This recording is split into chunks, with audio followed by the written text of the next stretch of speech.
Once, in a fold of the hills, there was a stately home called Badgerwood House. Families came to visit it and play and have picnics in its beautiful park.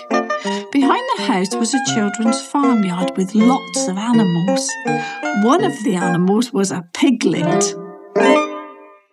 His name was Piggo. It was spring. There were chicks under the mother hen, a brown and white calf, 2 new lambs playing a game of balance on mum's back, and a baby donkey with long grey ears. Piggo was out for a walk. He was a round, pink, nosy little pig with a curly tail.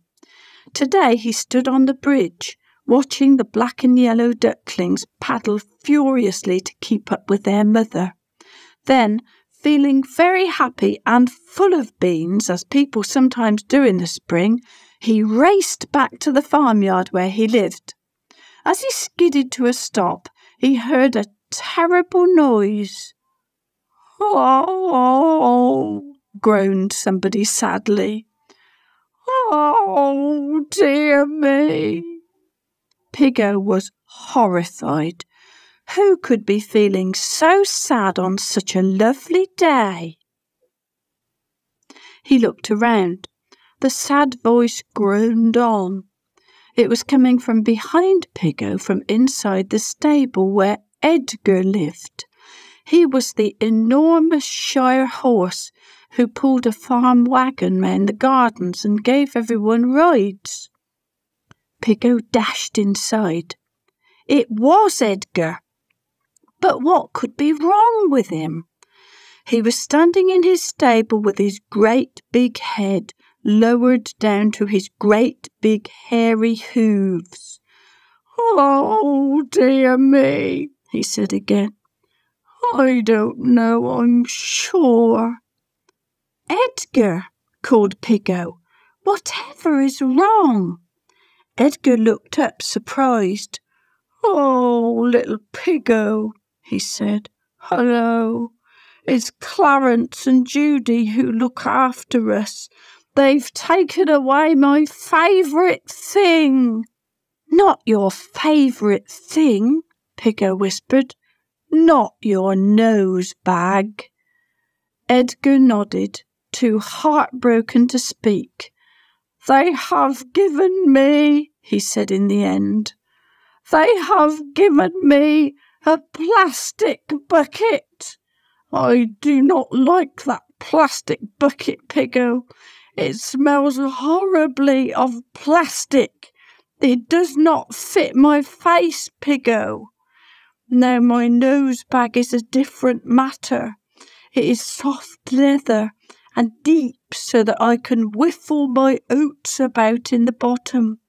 It has a strap behind my ears and the buckle clinks nicely as I chew.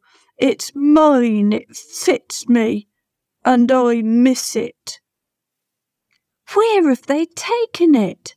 asked Piggo. "Well," Edgar replied hotly, "nowhere.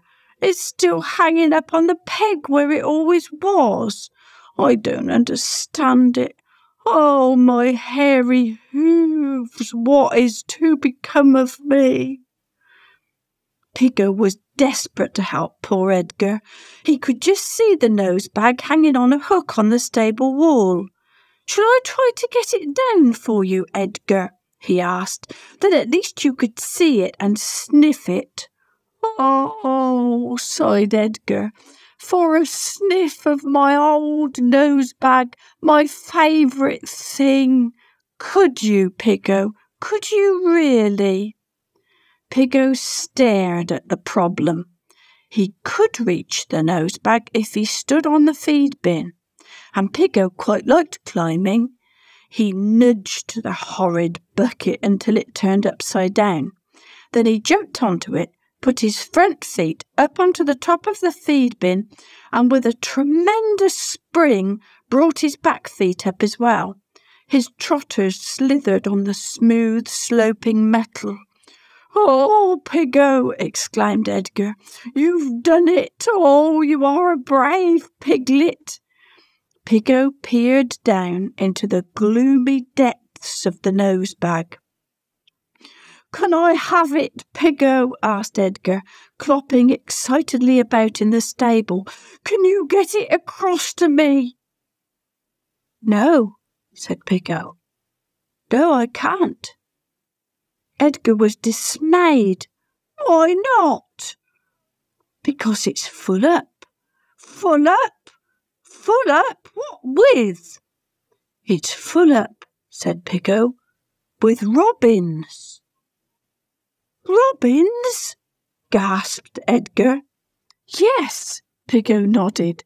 "Lots and lots of baby robins in a beautiful warm nest in your nosebag, Edgar."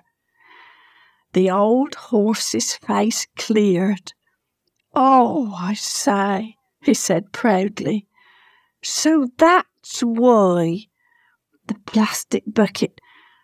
A robin's nest. Well, of course, I'm not surprised. Such a lovely, soft nosebag after all." Edgar looked radiant with happiness and relief. They heard voices in the yard outside. It was Clarence and Judy, and Piggo was up on the feed bin where he was probably not allowed. "In here, Piggo," ordered Edgar. "Between my hooves." Piggo took a flying leap across the stable, scuttled through the straw, and hid in the great hairiness of Edgar's hooves. Only his snout could be seen. Judy tiptoed in and peeped into the nosebag. "They've got nearly all their feathers now," she whispered. "That's good," said Clarence. "Then poor old Edgar can have his nosebag back. I think you've missed it, haven't you, boy?" He patted Edgar, and they walked out. When they had gone, Edgar carefully parted his enormous hooves to reveal Piggo in the straw. "Thank you, Piggo," he said, and down his soft nostrils he blew a long, loving whiffle round the back of Piggo's neck.